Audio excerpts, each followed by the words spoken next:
nosso maior inimigo sempre foi Deus. Deus que criou o inferno, Deus que criou Satanás, criou tudo. Então hoje, nós vamos ver um Deus soberano, um Deus justo, e um Deus que julga e sentencia. Para os seus inimigos, isso deve ser apavorante. Para aqueles que o Senhor escolheu, para aqueles que confessaram a Cristo como Senhor e Salvador, acredite, irmãos, é consolo. É consolo. Então, hoje à noite, eu queria ler só o verso primeiro, para depois basear o nosso panorama em mais 3 versos. Mas eu queria ler o primeiro verso, que é o que dá sentido a tudo que nós vamos falar nas exposições aqui em Naú, que é o verso primeiro do capítulo 1.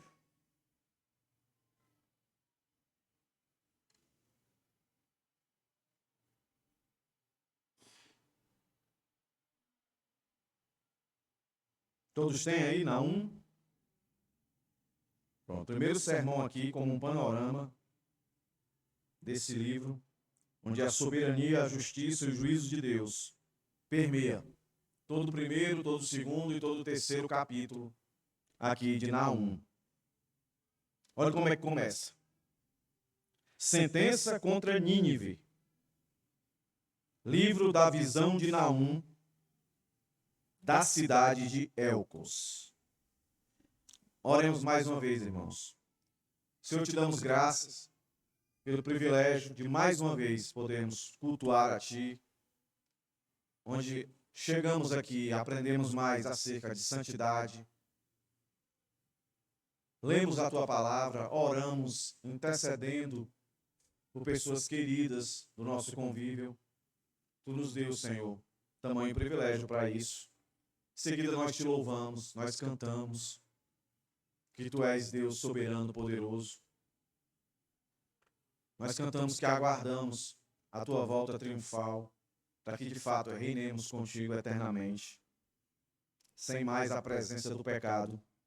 E agora, Deus, por Tua graça, por Teu favor, nos abençoa no início das exposições aqui no livro de Naum. Ser com cada um desses irmãos aqui, que a Tua soberania, a Tua justiça e o Teu juízo seja percebido. E se há alguém em nosso meio que ainda não Te confessou como Senhor e Salvador, que o Senhor, por Sua graça, os conceda salvação. E para aqueles que um dia Te confessaram como Senhor e Salvador, que o Senhor nos conceda, se assim nós nos enxergamos como salvos em Ti, que o Senhor nos conceda discernimento, sabedoria, para que assim saiamos daqui amadurecido, mais uma vez acerca da Tua soberania, da Tua justiça, do Teu juízo. Consola os nossos corações, Senhor, em nome de Jesus é que eu Te peço. Perdoa os nossos pecados. Amém. Se você teve a curiosidade de ler em casa esses 3 capítulos, você deve ter percebido exatamente isso. Uma poderosa ação do Senhor de juízo. Naum aqui mostra que mesmo que o mal pareça que está prevalecendo, mesmo que pareça, o que não deve parecer para nenhum de nós, como não deveria parecer para eles, é que Deus não está no controle de tudo isso. Que Deus não está guardando o seu povo.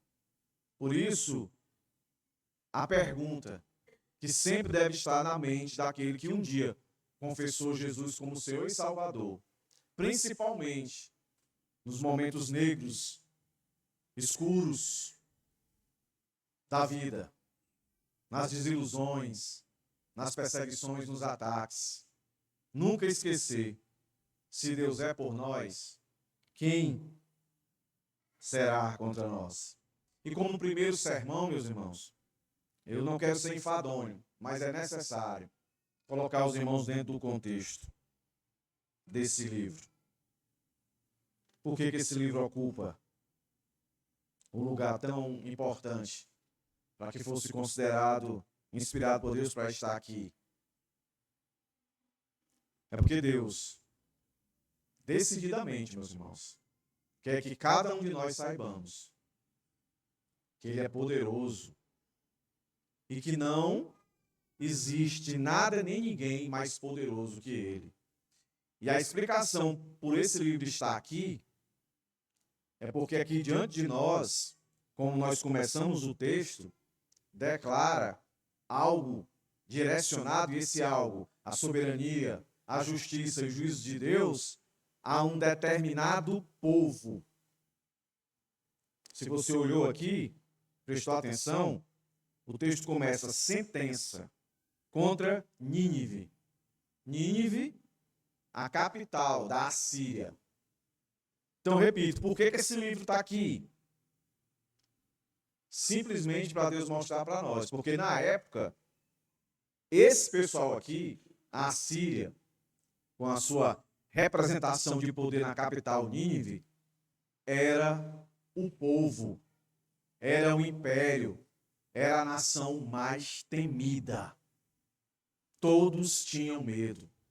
Até um tempo atrás, a maioria das pessoas sempre diziam, ainda hoje dizem, mas não como antes, arrume briga com qualquer país, mas não arrume briga com os Estados Unidos, porque ele é a maior potência. Ainda é. Mas hoje parece que as pessoas não falam mais assim que é o maior, né? Já pensam em outros. Então quero que você pense o contexto exatamente esse. A Assíria era o império mais poderoso em todos os sentidos. E não só poderoso, meus irmãos. É o império que a Bíblia registra como o mais perverso, o mais tirano. Por isso que está aqui, para que eu e você, que um dia confessamos Deus como Senhor e Salvador da nossa vida, na pessoa de Cristo, a gente saiba que não é Estados Unidos, que não é Rússia, China, nenhum país, nenhum império desse mundo, por mais poderoso que seja, venha a nos tirar da proteção, da guarda do Senhor. Esse livro aqui foi escrito mais ou menos 612. Existe muita especulação, mas a ideia que prevalece é essa. E a ideia que prevalece por esse ano é justamente para dar ênfase que era o período de maior apogeu da Síria. A Síria, não se esqueça, foi um instrumento que Deus usou para aniquilar aqueles que diziam que eram o povo de Deus, aqueles que faziam parte daquele reino que se dividiu e ficou chamado e conhecido como o Reino do Norte. Todas as profecias de Amós, de Joel, de Oséias, era direcionado para as 10 tribos que faziam parte do Reino do Norte, que foi aniquilado. E quem foi que aniquilou? Com requinte de crueldade, a gente viu isso. Foi os assírios, a mandado do Senhor. E se você leu o livro de Amós, especificamente o verso 3, que diz, o Senhor é tardio em irar-se, mas grande em poder. Poder aqui, entenda, é o que está no verso 2. Um Deus que é soberano, um Deus que é justo e um Deus que é juiz. E jamais, verso 3 diz, inocenta o culpado. O Senhor levantou a Assíria para castigar o seu povo e extirpar do meio do seu povo aqueles que de fato não eram seu povo. Isso ele faz até hoje. Mas que fique claro, meus irmãos, esse livro está aqui para que a gente não tenha dúvida.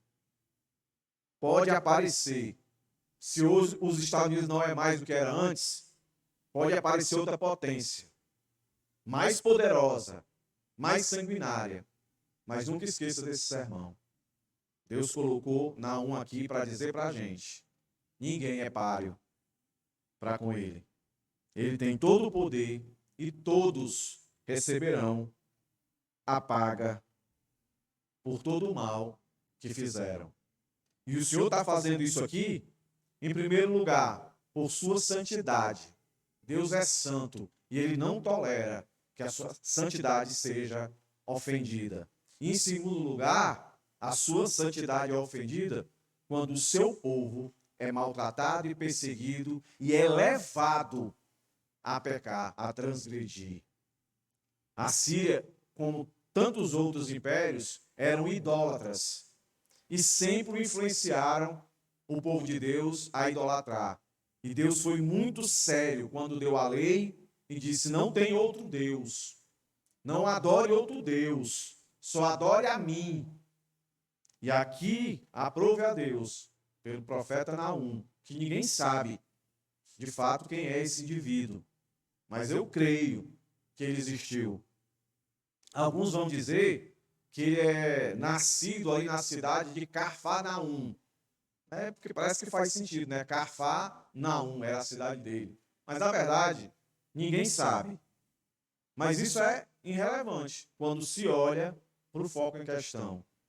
De cara, quando o livro não apresenta quem é o autor, de onde ele mora, quem são seus pais, é porque Deus está dizendo para a gente que isso aí é secundário. O que a gente precisa dar vazão aqui é olhar para o texto. E o texto grita para nós, meus irmãos, que Deus é todo-poderoso. Então, se você hoje se percebe frustrado, desanimado, sem esperança, se você é daqueles que por muitos anos ouviu culturalmente essa frase, né, dita por muitos cristãos. Que frase, pastor? Não se preocupe, Deus tarda, mas não falha. Meus irmãos, isso é mentira. Deus não tarda, e muito menos não falha. Deus age quando Ele quer, na hora que Ele quer e como Ele quer, e através de quem Ele quiser. Os irmãos lembram que essa cidade, Nínive, ela é muito mais famosa e ela é muito mais conhecida, não pela profecia de Naum, mas pela profecia de quem, irmãos? De quem, irmãos? De Jonas. E olhe como Deus sempre mostrou na história da humanidade que Ele sempre é um Deus de oportunidade. Foi oferecida arrependimento para Nínive. Sim ou não? Foi. Interessante. E o profeta não queria. O profeta não queria. O profeta queria o que vai acontecer aqui com Naum. O profeta Jonas queria que acabasse com Nínive, destruísse Nínive, acabasse, que sempre foi o maior perseguidor do povo de Deus. E Deus disse para Jonas: vai lá e prega para que eles se arrependam. Uma pregação pequena, mas um discurso duro, que desprovido, literalmente falando, desprovido de graça, de misericórdia, simplesmente o atributo do juízo de Deus. Se arrependa, porque Deus vai acabar. Dentro de poucos dias, se você não se arrepender, Deus vai acabar com tudo. Aí lá em Jonas nós aprendemos que aquela geração todinha ali, que se arrependeu, o Senhor salvou. Mas passaram-se os anos. Passaram-se muitos anos. Muitos. E toda aquela geração que se arrependeu, morreu, pereceu, né? A vida normal. E a outra que veio é essa daqui, que continuou na essência da sua malignidade, do seu desejo por poder, por riqueza e por fama. É a tríade, tá, irmãos, do mundo. E não se esqueçam, Nínive aqui para nós é a representação do mundo. O mundo quer ser mais poderoso do que Deus. O mundo quer prometer bênçãos e riquezas maiores do que Deus pode proporcionar.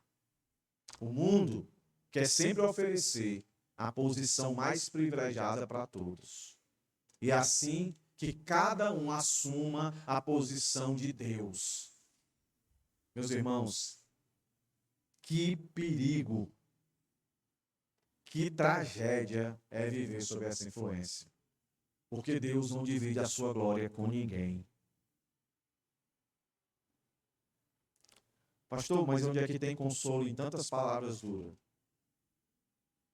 Meus irmãos, por incrível que pareça, o nome Naum significa consolador, consolo.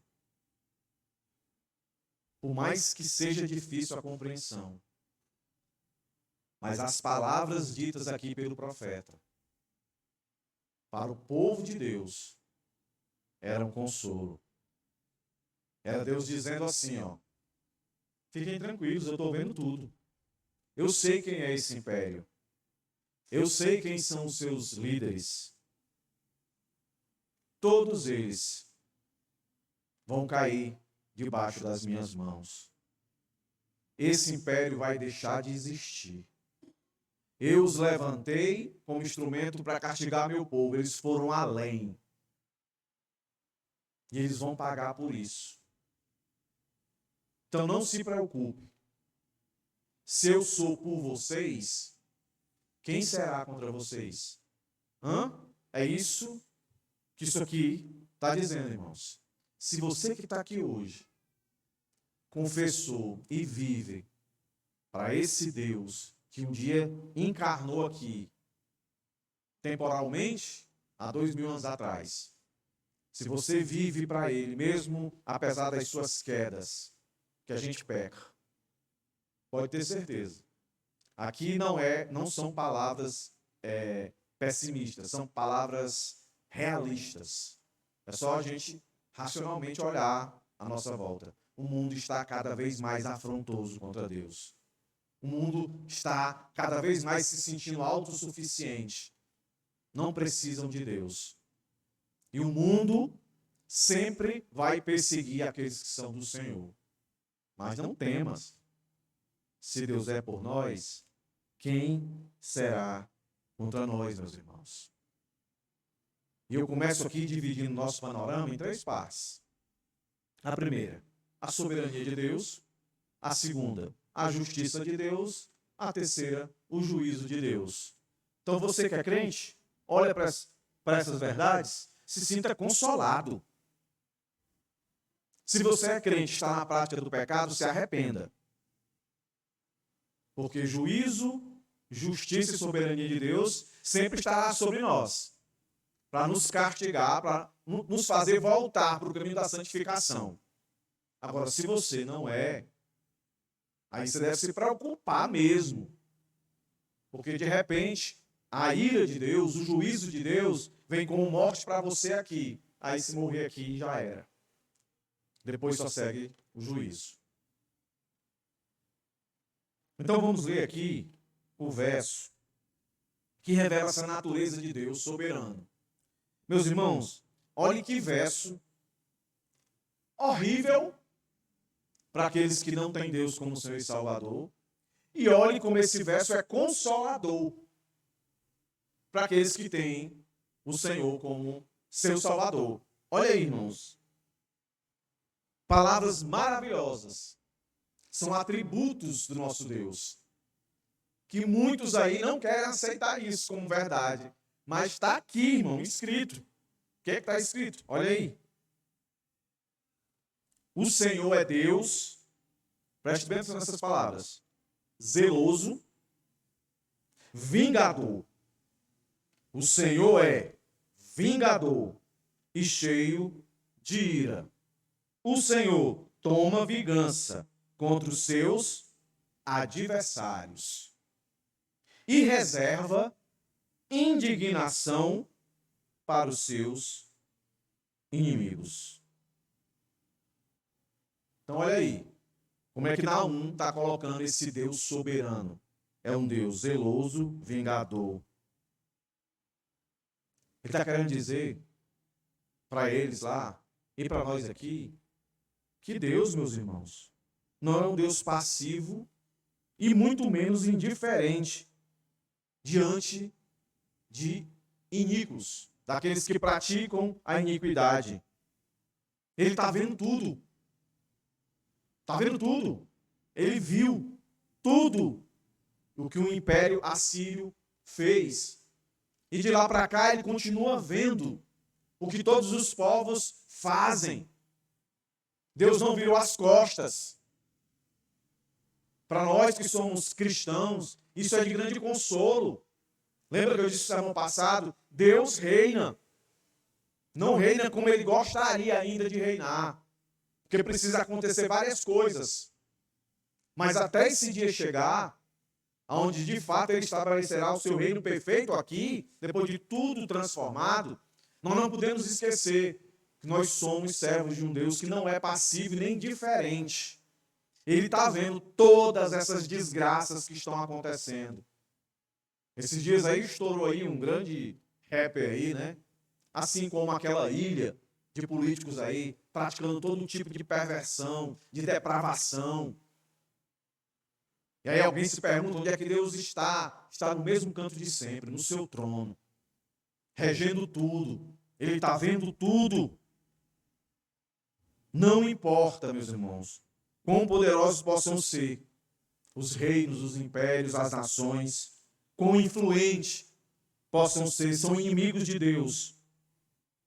E Deus vai sujeitá-los sobre a sua autoridade. A sua soberania garante, meus irmãos, o tempo certo para ele intervir. E Deus tem feito isso. Por isso precisamos de discernimento para perceber. Olhe de novo para o texto. Isso aqui não são atributos de um Deus que está vivendo na tranquilidade, na suavidade. Não. É um Deus que o texto diz que ele está preparando essa vingança e está cheio de ira, está reservando a sua indignação para aqueles que são seus adversários e seus inimigos.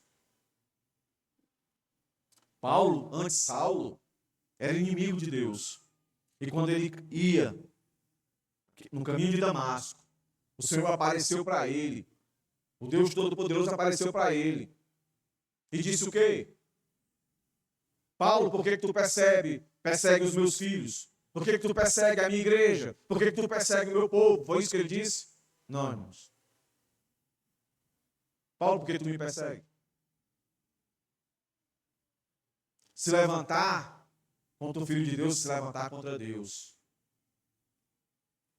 Naum está gritando aqui. Agora, o contexto deles é diferente do nosso. Nós não estamos sofrendo perseguição literal ainda. Nós não estamos sofrendo aprisionamento literal ainda. Nós não estamos sendo sequestrados e mortos e jogados em valas, tendo a nossa esposa tirada de nós, os nossos filhos tirados de nós. Nada disso está acontecendo. A gente vive num país que cada vez está mais podre, mas ainda temos liberdade de sair, de ir e vir. Eles aqui, não. Sofriam uma perseguição implacável do Império Assírio.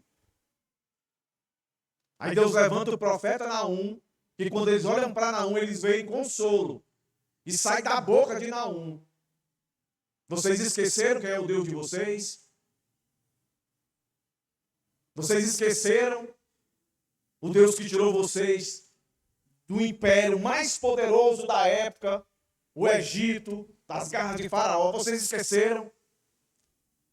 Deus não está passivo, Deus é soberano, Deus tem o controle de tudo. E aqui parafraseando com o que Paulo já nos disse em Romanos 11. Quem foi que deu conselho a ele para que ele dissesse assim: agora eu sei como é que eu vou agir? Não tem quem faça isso, Deus sabe tudo. Deus é a personificação da sabedoria, do discernimento, do entendimento. Ele não tem, ele é. Por isso, é um grande consolo, meus irmãos, olhar para Naum. Mesmo que as nossas circunstâncias culturais estejam distante do que esse povo vivia. Mas a gente já está começando a sentir intelectualmente as perseguições que vêm sobre nós. Como tratam a questão do aborto, como trata a questão do casamento, como trata a questão de você crescer na vida. Tudo isso ofende a Deus. Tudo isso coloca o homem no centro. Tudo isso coloca a força no braço do homem. E Deus é simplesmente um amuleto. Isso enraivece o Senhor. Isso enche ele de indignação. Por quê, meus irmãos? Porque o texto diz para a gente, porque ele é um Deus zeloso. O que é que você faz por alguma coisa que você tem zelo? O que é que você faz? Você guarda, não? Você protege. Você não tira os olhos. Você defende. Você mostra que se importa. Olha aí, irmãos. O Senhor Deus é zeloso.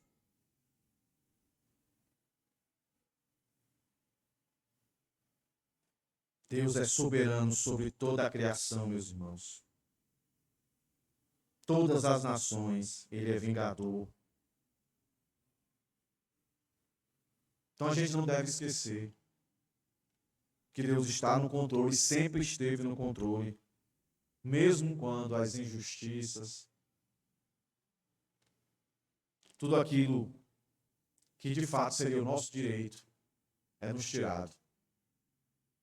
Quando você estiver sofrendo injustiça, lembre desse texto. Quando você estiver sofrendo injustiça, lembre da história de Cristo. Não foi injustiça não que aconteceu com ele, irmãos. Tramaram toda uma história contra ele, para prendê-lo, para depois matá-lo, na pior morte da época de Jesus. A pior das injustiças, a maior das injustiças. Depois veja o que aconteceu com Paulo, com Pedro, com João. Depois vai dar uma visita na história da igreja depois do primeiro século. Você vai ver tantos mártires, homens que foram mortos, sua família, tantos injustamente. Mas pegando o exemplo maior de Jesus, tudo o que aconteceu com Jesus era zelo do Senhor para que a sua vontade fosse estabelecida. E a vontade dele era que Cristo morresse para a redenção, para consolo daqueles que tinham o futuro certo, o inferno.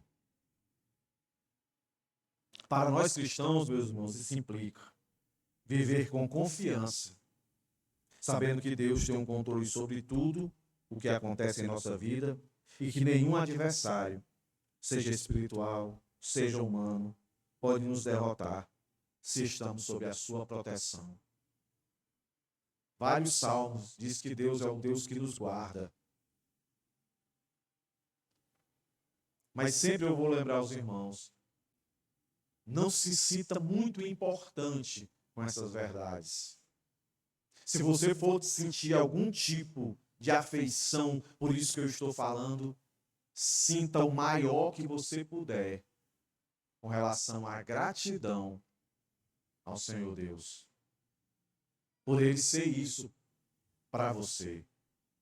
Um Deus zeloso. Nós vamos falar mais disso na exposição propriamente dita. E por Ele ser zeloso, Ele é muito claro e objetivo em dizer que a sua justiça vai ser feita. Eu também costumo dizer para os irmãos aqui, a justiça de Deus, ela foi feita, ela está sendo feita e ela será feita de uma vez por todas. Algumas coisas a gente pode ver, outras não. Mas quando nós lemos lá Hebreus, diz que Deus vai requerer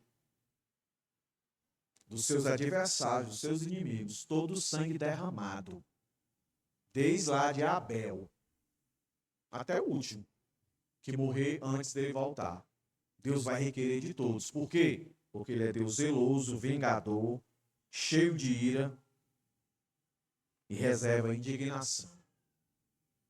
Lá em Romanos, quando Paulo está escrevendo, para que a gente respeite as autoridades, foi até citado aqui hoje na EBD, capítulo 13 de Romanos, e o que vem anterior diz que a vingança pertence ao Senhor. Todas as vezes que eu toco nesse ponto, que Deus é por nós, eu sempre lembro daquela história, irmãos, que eu já contei aqui umas 20 vezes, né? O meu pai estava na ativa, né? Ele repetia as histórias, eu dizia, o pai repete direto, eu fazia a mesma coisa, ó pai. Fazendo a mesma coisa, repetindo as mesmas histórias. Lembra da história? Quarta série, 10, 11 anos eu tinha, estudava no andar de cima, meus irmãos no andar de baixo. Eu era, entre aspas, tá, irmão, Deus com um D minúsculo, o protetor deles. Eu zelava por eles. Aí um dia, deram um cascudo no meu irmão subiu me avisando que tinha batido, eu desci com toda a marra. Mas eu não tive bom êxito. Apanhou meu irmão, eu, todo mundo de novo. Todo mundo apanhou. Mas com Deus não é assim não, irmãos. Com Deus não é assim não. Mas também, a gente aprendeu hoje, né? Que a gente não vai ficar torcendo para a desgraça acontecer com nossos inimigos. A gente não precisa torcer, tá, irmãos? Porque vai acontecer. A gente não precisa pedir, Senhor, vai com força. Não precisa. Tá aqui, ó. Reserva indignação. Perceba que a palavra vingador, vingança aparece aqui. Será que isso não é ênfase para dizer para a gente que, por mais que a gente tenha ira, por mais que a gente deseje justiça, Deus tem muito mais ira do que a gente. Deus quer muito mais justiça do que a gente. Agora, diferente de nós, a justiça, a ira de Deus é perfeita. A nossa não. A nossa não, irmãos. Então, o livro de Amós traz essa representação do nosso Deus. Ele é um Deus soberano. É um Deus que não está passivo. Está vendo tudo que está acontecendo. Então, viva nesse mundo fazendo a sua responsabilidade. Tenha discernimento e sabedoria para saber que tem coisas que não é por força nem por violência, mas pelo Espírito Santo de Deus. E Deus está agindo no mundo. Deus agiu no mundo através do povo da Síria. Eles foram instrumentos, foram bênçãos nas mãos de Deus, chamado de servo, meu ungido. E agora essas mesmas pessoas que não reconheciam Deus como seu Salvador, como seu Senhor, como Deus Todo-Poderoso, se achavam todo-poderosos. Agora elas experimentaram, porque esse povo foi destruído da Síria. Não teve mais arrependimento para eles. O Senhor os destruiu, porque Ele é zeloso, Ele é vingador. Então não perca a sua esperança. O que Deus prometeu, Ele vai cumprir. Se é a sua dor, o seu sofrimento é por sua fidelidade, aguenta firme. Aguenta firme. Mas, pastor, eu estou prestes a morrer literalmente. Não se preocupe. Se você morrer, Deus vai lhe ressuscitar. Sim ou não, irmão? Sim. Agora, se o seu sofrimento, a sua dor é por sua infidelidade, é simples também. Simples no sentido de consciência. Tá, irmãos? Não que seja fácil fazer. Tudo depende do Espírito Santo. Se arrependa. Que aí você vai ter Deus por você. Porque isso é uma verdade absoluta, tá, irmãos? Se Deus é por nós, quem será contra nós? Isso é claro e objetivo.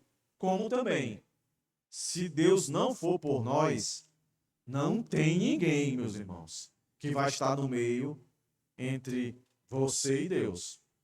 A única pessoa que pode mediar isso e aplacar a ira de Deus se chama Cristo.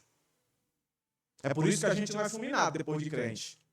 Porque todas as vezes que a gente peca e passa um tempo na prática do pecado e não se arrepende, por que Deus não acaba com a gente logo? É porque Ele lembra, eu morri por este miserável. E aí Ele vai dar um toque na gente para a gente olhar para a cruz, o sacrifício dele. E lembrar, Deus, eu era teu inimigo, eu não sou mais. Então não posso viver como teu inimigo. Eu tenho que viver como teu filho, salvo. Então me perdoa. E aí, segue-se. Porque Deus não vai deixar a sua justiça de ser aplicada. E isso a gente vê no capítulo 2, verso 1. Ó. Olha aí.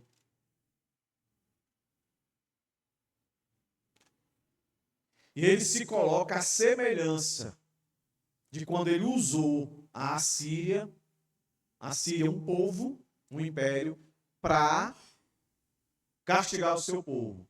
Agora, o Senhor vai levantar outros povos.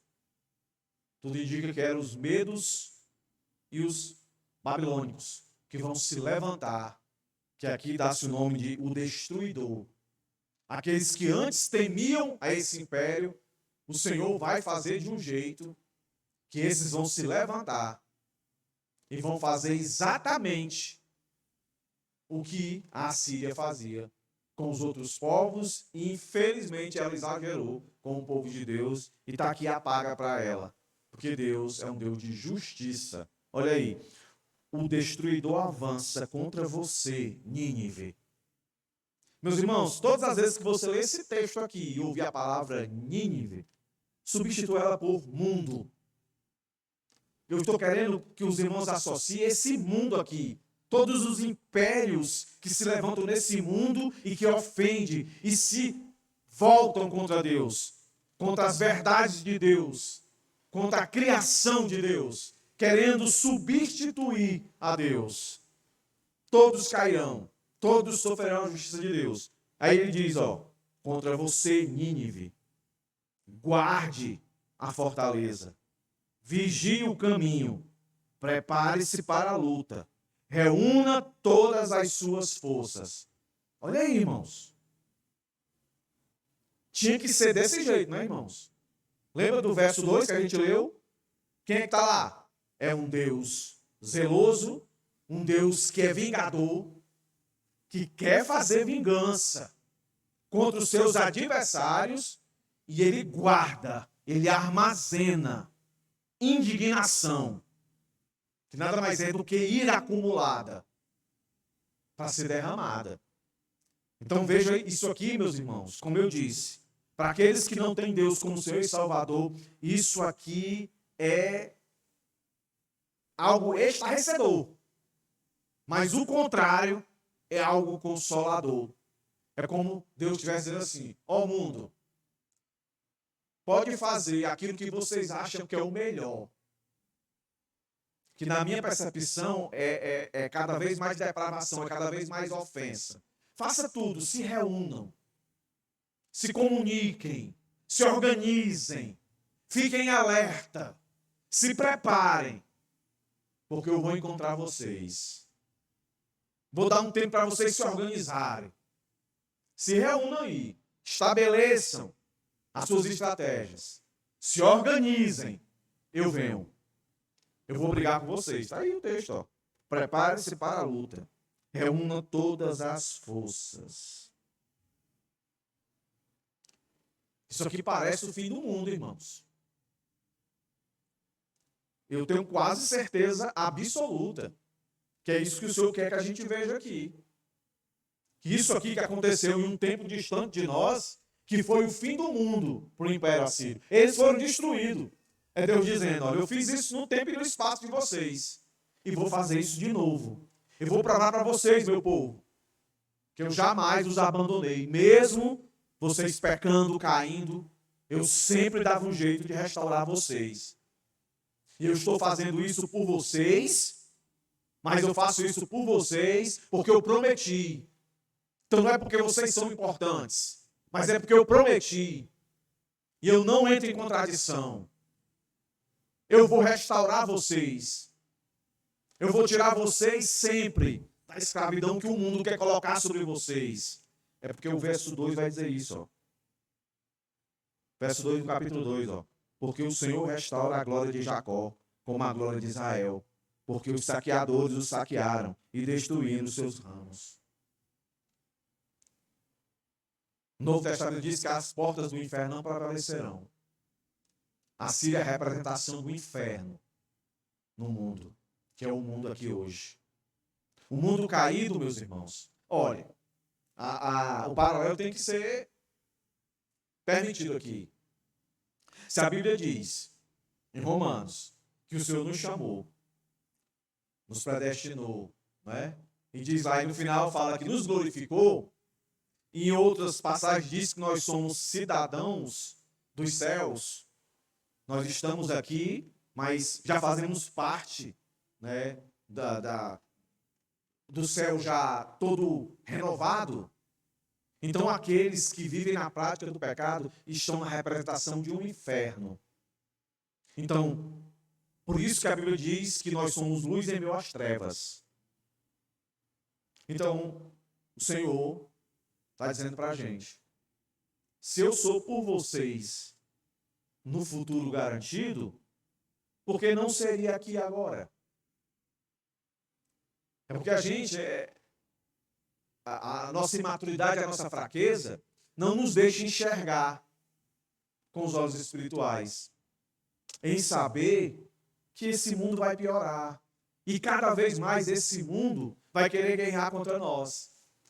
Aí, por falta de maturidade, a gente acaba recebendo influência do mundo e ferramentas que o mundo quer dar para a gente para substituir aquelas que o Senhor já nos deu.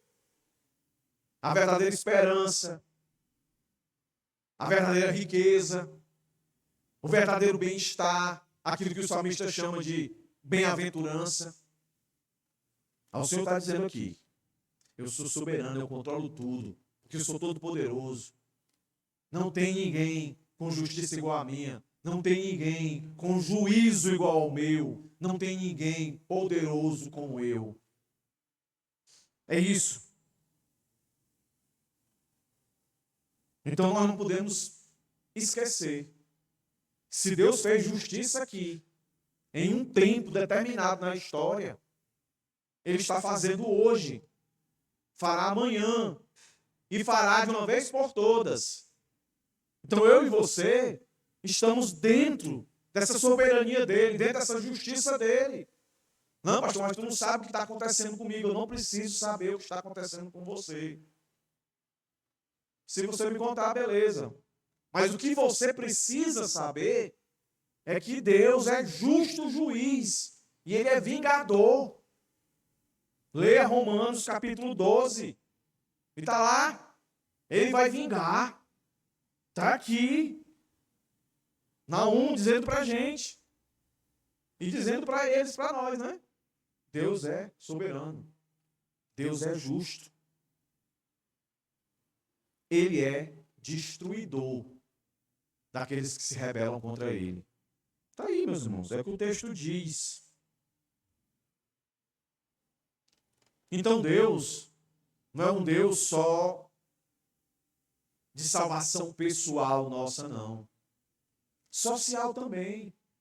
Não se esqueça, ó, Deus, preste atenção nessa relação que eu vou fazer aqui, ver se os irmãos entendem.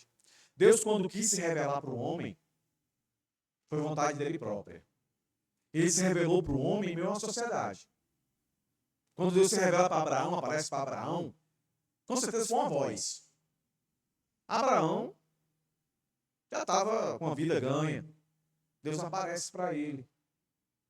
E Deus age na vida pessoal de Abraão e na vida social de Abraão. O mundo foi outro. Depois da intervenção de Deus. O mundo já era mundo. Calcula-se mais ou menos de Adão para Abraão 2.000, 4.000 anos. As duas potências, a Mesopotâmia e o Egito.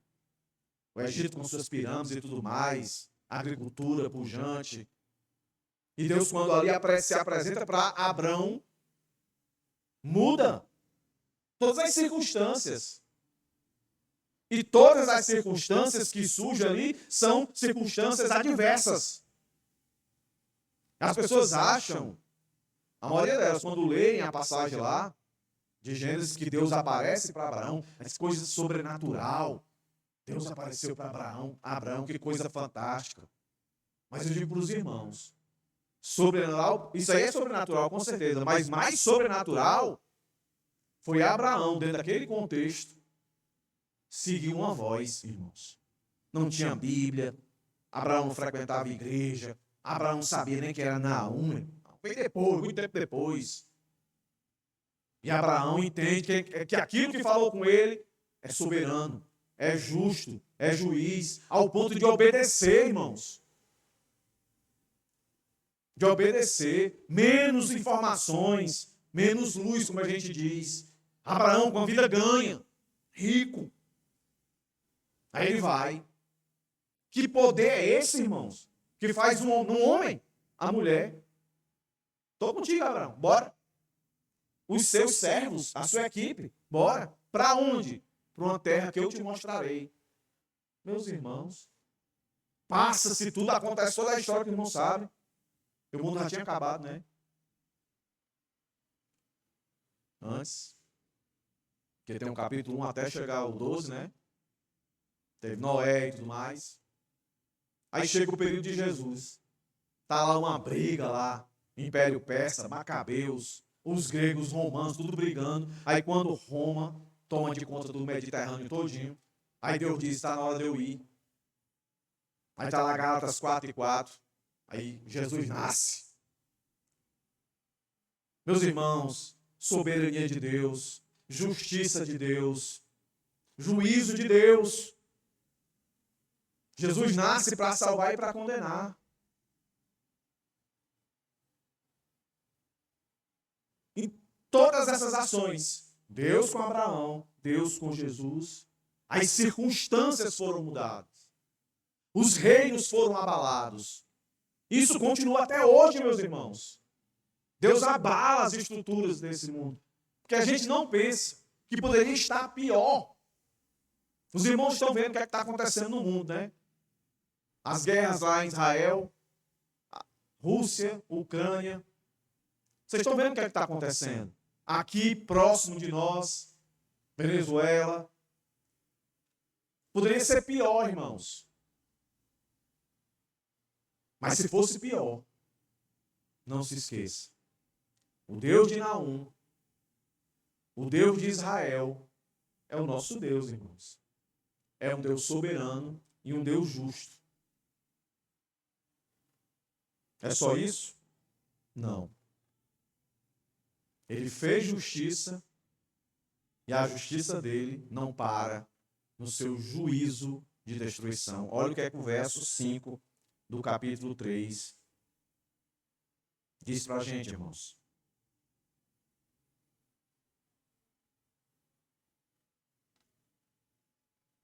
Eis que eu estou contra você. Contra você quem, Nínive? Nínive quem? O mundo. Eu estou contra você. Então Deus está contra quem? Contra aqueles que é contra nós. O mundo é contra nós. Quem poderá nos defender? Hã? Esse aqui, ó. Deus, ó. O que ele diz aí, ó? Eis que eu estou contra você, diz o Senhor dos Exércitos. Todas as vezes, meus irmãos, que aparecer essa expressão, Senhor dos Exércitos, associe ela com um Deus de vingança, um Deus de ira. Associa ela com uma grande batalha, uma grande guerra, que por detrás tem um grande guerreiro, um grande poderoso general. É assim que Deus... Deus está falando um linguajar da Síria, que se achava toda poderosa. E de fato ela era. O problema é quando a gente se acha. Que os outros digam que somos o que somos. Mas que a gente jamais acha que é. A gente tem. Porque a gente passa, meus irmãos. A gente tem amor. A gente tem justiça. A gente tem soberania. Não é? Por exemplo, aqui nessa igreja, Deus me colocou como soberano, né? Dadas as devidas proporções, tá, irmãos? Eu sou pastor da igreja. Na minha casa, eu sou líder, né? Eu que mando. Eu que acho, né? Eu mando lá em casa. Mas a partir do momento que a gente acha que é, a gente passa a ser tirano, foi o que eles fizeram. Aí Deus está dizendo aqui, ó, falando no linguajar deles, vocês acham que são todo poderosos? Tem um exército todo poderoso? Não. Eu vou pegar vocês. E vou pegar vocês de um jeito que nunca ninguém atacou vocês. Naquilo que vocês sentem mais orgulho. Posição, no status de vocês. Eu vou humilhá-los. Eu vou humilhar vocês. Mundo. A minha palavra final é que conta. Olha o que o texto vai dizer. Levantarei as abas de sua saia sobre o seu rosto, e mostrarei às nações a sua nudez, e aos reinos as suas vergonhas. Olha aí, irmãos. Isso aqui ó, é até engraçado, né? Ó. Você visualizou a cena aqui, ó? Levantar as abas da sua saia sobre o seu rosto. Imaginou a cena? Ou a cena? E diante de quem? De uma multidão de pessoas. O que é que Deus está dizendo aqui? Olha, eu vou pegar vocês e vou colocar vocês diante das nações como as pessoas mais envergonhadas, mais desonradas, mais ridicularizada diante de todos aqueles que até então olham para vocês com temor, choram, tremem de medo de vocês, e eu vou colocar vocês de uma maneira que vão rir de vocês, que vão caçoar de vocês, que vão fazer, como a gente viu na outra exposição do outro livro, que vão fazer piada de vocês, vão fazer anedotas de vocês, meus irmãos, da mesma forma que eles faziam com os povos, inclusive com o povo de Deus. Eu vou desonrar vocês. Essa desonra aqui, ela perpassa a tragédia mesmo de morte. Como aconteceu? Deus levantou os medos, que era um povo que tinha na época, e os babilônios, para chegar lá e acabar com tudo. Porque essa Babilônia é que vai levar para o cativeiro o reino do sul. Vão ser instrumentos de Deus. No capítulo 2 nos mostrou os destruidores. Vão ser os vasos de Deus.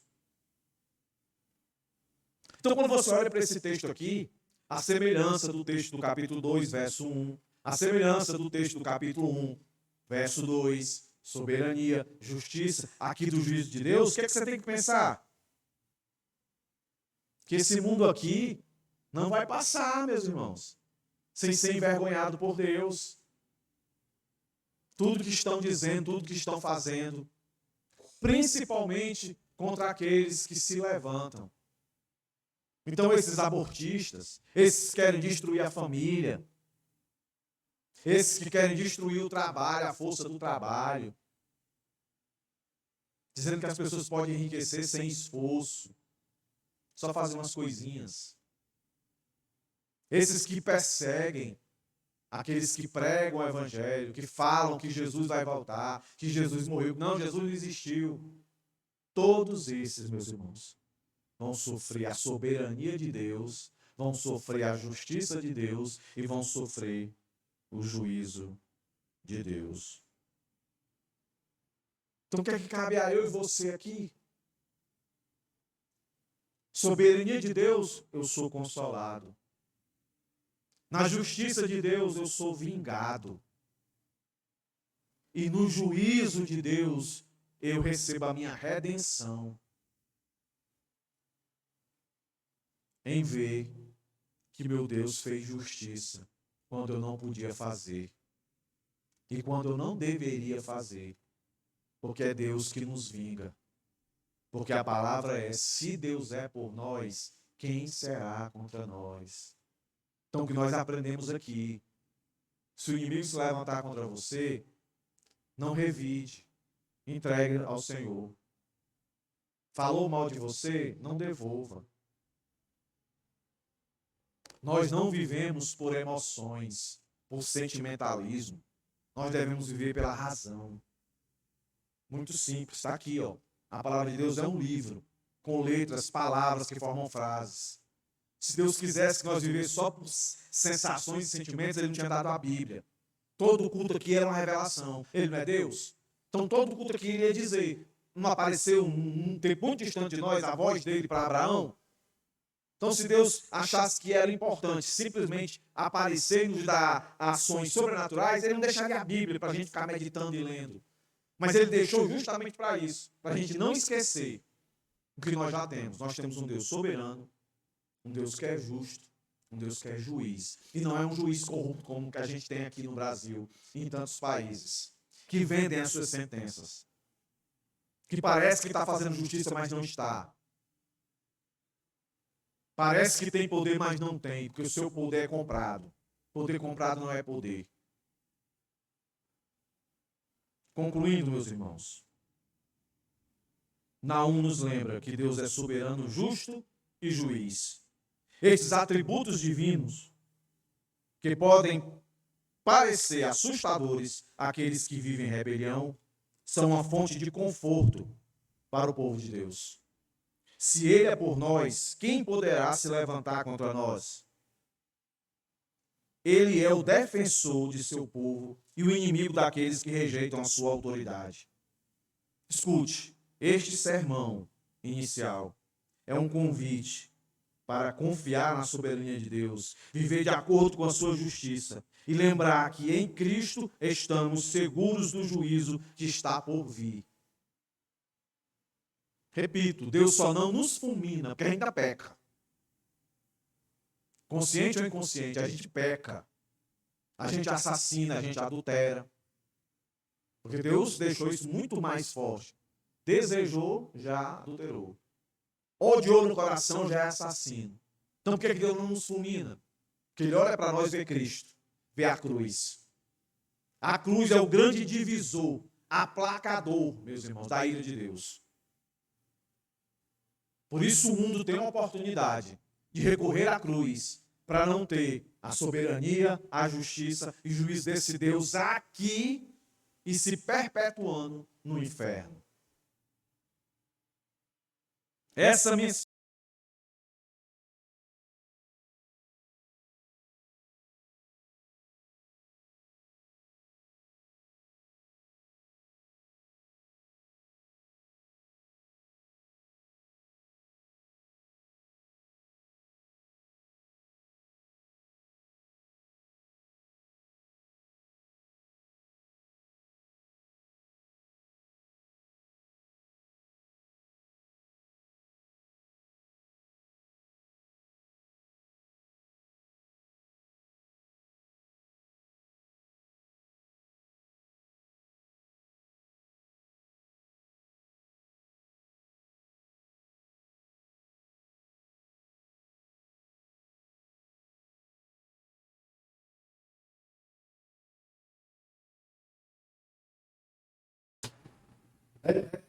aquela teofonia, aquela aparição, aquela experiência que Deus revela.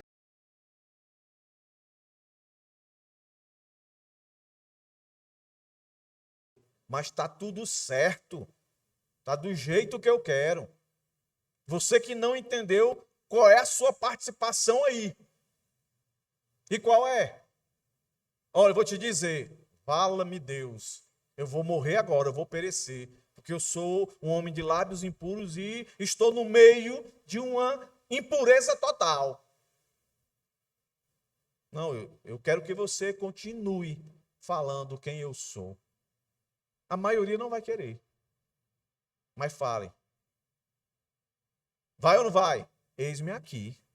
Ó, Isaías entendeu. Estava confuso o mundo dele, assim como Abacuque também, que a gente vai ver mais na frente. Então, ó, crente, tu não tem desculpa não. O mundo está um avesso, pastor, está difícil demais ser crente hoje. Sempre foi difícil, tá? Para você saber que não é pela força da gente, é pela força dele. E o que é que deve trazer força para a gente? É uma injeção espiritual?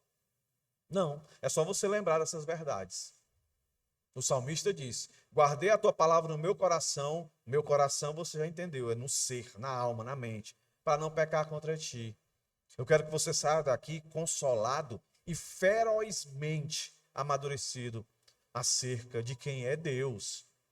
Deus é soberano, Deus é justo, Deus é juiz.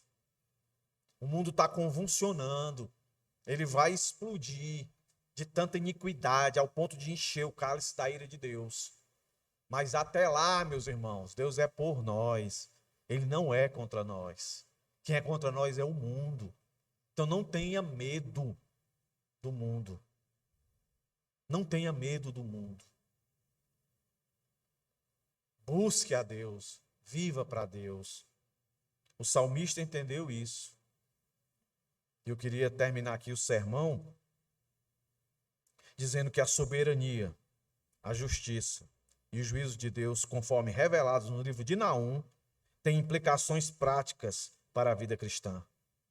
podemos viver com a confiança na soberania de Deus, crer na sua justiça quando enfrentamos injustiça e responder com temor ao seu juízo, vivendo de forma justa e reta.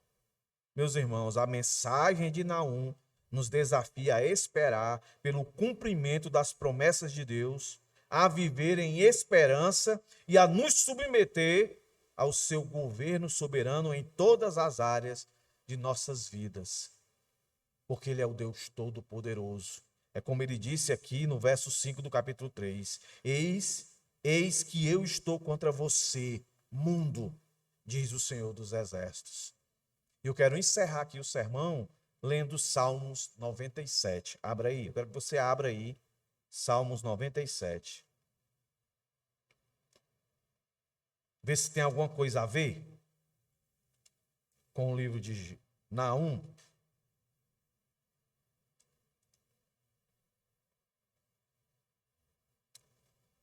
Salmo 97. Vê se você consegue enxergar aí soberania, justiça e juízo. Reina o Senhor, alegre-se a terra. Exultem as muitas ilhas. Nuvens e escuridão o rodeiam. Justiça e juízo são a base do seu trono. Adiante dele vai fogo, que consome os inimigos ao seu redor. Os seus relâmpagos iluminam o mundo, a terra os vê e estremece. Os montes se derretem como cera na presença do Senhor de toda a terra. Os céus anunciam a sua justiça e todos os povos veem a sua glória. Sejam envergonhados todos os que adoram imagem de escultura, os que se gloriam de ídolos, todos os deuses prostrem-se diante dele. Sião ouve e se alegra, as filhas de Judá exultam por causa da tua justiça, ó Senhor. Pois tu, Senhor, és o Altíssimo sobre toda a terra, tu estás muito acima de todos os deuses. Vós que amam o Senhor, odeiam o mal, ele protege a vida dos seus santos e os livra das mãos dos ímpios. A luz se difunde para o justo e a alegria para os retos de coração. Alegrem-se no Senhor, ó justos, e dei graça ao seu santo nome. Amém. Deus, muito obrigado por essa noite, pelo privilégio de glorificar e exaltar o teu nome. Nos leva, Senhor, para casa, meditando acerca de tudo aquilo que iremos aprender, o que aprendemos hoje, o que iremos aprender nas exposições que virão, acerca da tua soberania, da tua justiça e do teu juízo. Que o teu povo tenha se sentido consolado e esse consolo nos leve sempre ao arrependimento para viver uma vida de santidade. Mas se houver em nosso meio pessoas ainda que não te confessaram como Senhor e Salvador, Deus, por misericórdia e graça, abre seus corações e os faz enxergar tudo isso que nós acabamos de declarar que tu és, na tua palavra, especificamente agora no Salmo 97. Em nome de Jesus, nós te agradecemos, hoje e sempre. Amém. Poder sentar, meus irmãos. Eu dar só